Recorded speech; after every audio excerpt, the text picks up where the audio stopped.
አርእስተ ዜና ሁለት የመጽሐፍ ቅዱስ ምዕራፎች ለአራት ወር ተከታታይ ጊዜያት ትምህርት እንደተሰጠባቸው ተጠቆመ። ማንኛውም የመናፍስቱ ዓለም ክፉ አሰራርና የአጋንንት ክፉ ምክር በናዝሬቱ ጌታ በኢየሱስ ክርስቶስ ስም ብቻ ድል እንደሚነሳ ተጠቆመ። በተለያዩ ቤተክርስቲያናት የተዘጋጀው የፋሲካ አዳር ልዩ ፕሮግራም በርካቶችን አነጋግሯል። የአንዲት ቤተክርስቲያን ግን የበርካቶችን ትኩረት ስቧል። ዝርዝር ዘገባዎች አሉ።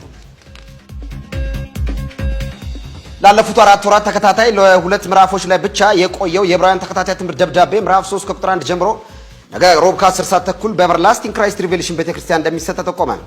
የንጽጽር መጽሐፍ ተብሎ በተጠቆመው በዚህ መጽሐፍ ቅዱስ ክፍል ላይ ለዕብራውያኑ ተደራሲያን በቀደሙ አባቶችና ካህናት ጋር የኢየሱስ ክርስቶስን የማዳን ፕሮግራም እያነጻጸረ የሚጽፈው ይህ ደብዳቤም ኢየሱስ ክርስቶስ ከሙሴ ይበልጣል ወደሚሰኘው አረፍተ ነገር ጋር ደርሷል።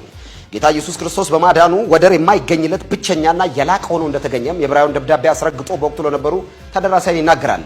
ነገ ሮብ ከ10 ሰዓት ተኩል ጀምሮ በኤቨርላስቲንግ ክራይስት ሪቬሌሽን በአዲሱ አምልኮ ስፍራ ላይ ይህ ትምህርት ተጠናክሮ እንደሚቀጥል ጌታ ለዚህ ቤተክርስቲያን በረከት አድርጎ ያስነሳው የተወደደው ወንድማችን በደሚጥላውን አማካኝነት በመንፈስ ቅዱስ ኃይል ይሄ ደብዳቤ ይሰጣል። ከቦሌ አትላስ ወደ ደሳለኝ ሆቴል ዝቅ ብሎ ባለው ፖሽ ላውንደሪ በኩል በ50 ሜትር ብቻ ወደ ውስጥ ገባ እንዳላችሁ የምታገኙት አዲሱ አምልኮ ስፍራ ላይ ነገ 10 ሰዓት ተኩል ላይ በመገኘት ይህንን ተከታታይ ትምህርት መማር እንደምትችሉ ቤተክርስቲያኒቱ ተጠቁማለች።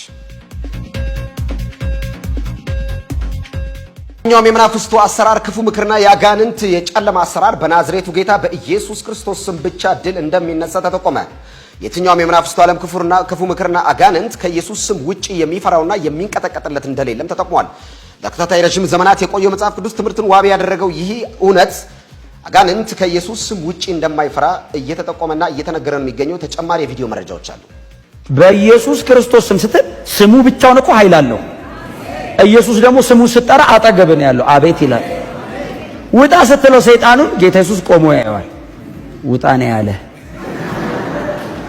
በተለያዩ ቤተክርስቲያናት የተዘጋጀው የፋሲካ ልዩ የአዳር ፕሮግራም እንዳለ ተጠቆመ። የአንዲት ቤተክርስቲያን ፕሮግራም ግን የበርካቶችን ትኩረትና ቀልብ ስቧል። ኤቨርላስቲንግ ክራይስት ሪቬሌሽን ቤተክርስቲያን የፌስቡክ ገጽ ላይ ይፋ እንደሆነው መሰረት የመጋቢት 10 ዕለተ ዓርብ ከምሽቱ 3 ሰዓት ጀምሮ የፋሲካ ልዩ የአዳር ፕሮግራም ተዘጋጅቷል ብላለች ቤተክርስቲያኒቱ በፌስቡክ ገጿም። የቤተክርስቲያኒቱ አገልጋይ የተወደደው ወንድማችን ነቢጥላውን በዚህ ዙሪያ አንድ መረጃ አስተላልፏል። ተከታትለን እንመለስ። ሁላችሁንም ዓርብ ሚያዝያ 10 3 ሰዓት ላይ በአንድነት ጌታን አብረን እንድናመልክ ልጋብዛችሁ እወዳለሁ። እኛ ግን የተሰቀለውን ክርስቶስን እንሰብካለን።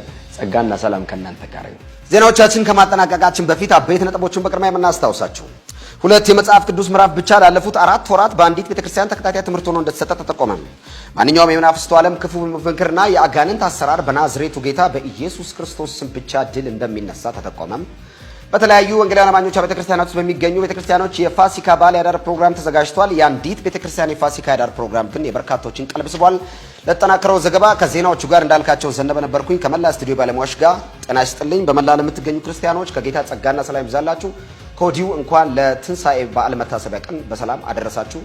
ጤና ይስጥልኝ።